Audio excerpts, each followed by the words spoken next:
What is up, everyone? It's your boy Infrar-Ed. Welcome to the Scott Report in Chapter 20 of the Promised Neverland.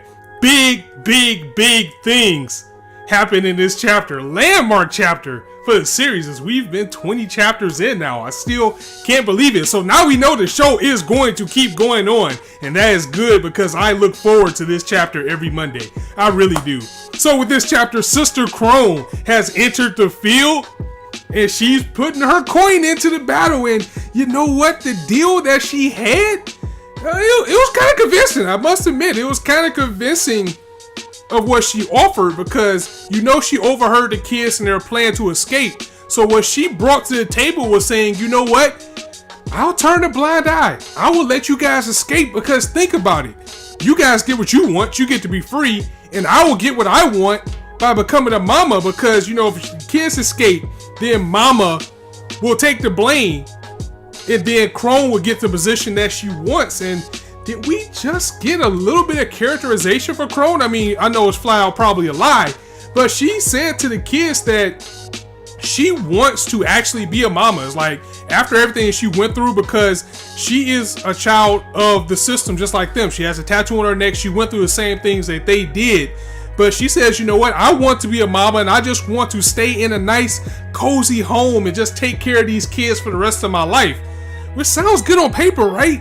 But we know it's so much more to it, because she revealed so much to us today. We're finally beginning to unwrap the paper of what's going on in this world, because she says when a female reaches the age of 12, and now we know that there is definitely a difference between how boys come up in these orphanages and how girls come up. She says that when a girl hits the age of 12, they got two choices. One is, of course, to die and be food when they're shipped off, or two, to be a mama. In order to be a mama, they have to clear two requirements. The first, of course, is outstanding grades. The second requirement is to actually get a personal recommendation from the mama that's been taking care of you. And with those two things, you can become a mama, or your chances are even better. But Crone says, you know what? That might not be the best path that you want to take. And the reason for that is because when you become a mama, she reveals that they are surgically implanted with a microchip, and she has a big scar on her chest to, I guess, prove it.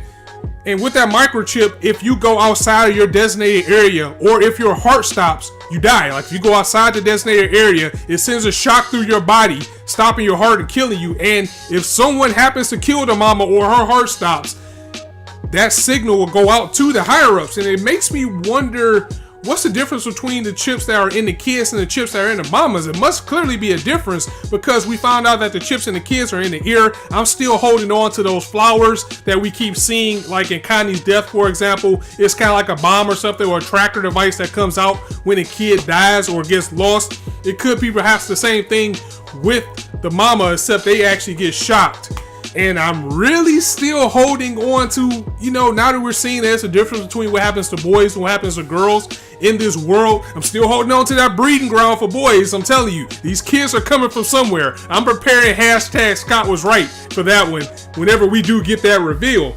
But this pretty much throws a wrench into the plan that Norman had to either kill Mama or Crone, because if they died, now a signal is going to go up to the higher-ups, and that's going to ruin the escape plan overall. And after hearing Crone's plan for her happy life with the kids and everything, takes me back to how I sometimes feel about Isabella. I think Mama really does want to help the kids escape. That's why she's keeping the toys and everything, because she probably has some resentment in her heart or some type of attachment. And you have to taking care of these kids. That's why I think Mama is going to be the key to them escaping. And once they escape, they're going to need an adult to help them in this world. And I think Mama's going to be that person. Now, it would be a real interesting twist if Crone ends up going with them or helping them somewhat. I mean, this series is crazy enough to do that, maybe even as a prisoner or a bargain chip for Mama. But somebody has to be the villain, and I just don't see it being Mama anymore, especially with Sister Crone coming in and seeping in these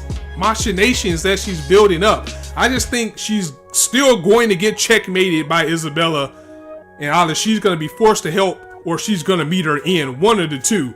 But that also brings up something else. I really like how Norman checkmated Crone on her plan. And before I get to that, we did get to see Emma blow up a little bit, which is all she's been good for as of late, by saying, you know what, why wouldn't you betray us? Why can't we trust you? How do we know we can trust you? You don't give a shit about these kids, because if you did, you wouldn't want to see them going through what we're going through. You just want to sit pretty for yourself. And Chrome's kind of like, yeah, you know. But the thing is, Ray is still a bargaining chip in this plan as well, because even working things with Sister Chrome, he can still essentially blow everything up depending on what side he goes to. So she needs him around for importance. And Norman was basically like, you have the least power in this, because you have no power, you have no credibility, and you have no proof. See, the higher-ups trust Isabella more than you. You don't have any proof of what's going on. So if anything ever happens, you're not going to get the power that you need. And I love these kids. I say this almost every chapter. I love how these kids think. I absolutely love how smart they are. So Norman decides to go ahead and take Sister Chrome's deal, because if you think about it, just like I said at the top of the video, it's a good idea on paper. And if she's going to turn a blind eye for them to escape, then that's going to be the best way for them to do it. So they're still going to look after her with a watchful eye, but she does offer them the best option for them to escape at the moment. So that was the chapter in a nutshell, guys. Definitely let me know what you thought of the chapter in the comments below. Let me know some of your theories. If you liked the video, go ahead and drop it a like. And if you want to hear more, go ahead and hit that subscribe button, as there is not a shortage of content you guys can indulge on this channel. And as I always say, you guys can be anywhere on YouTube right now, but you chose to listen to me. I really appreciate that, so thanks for stopping by.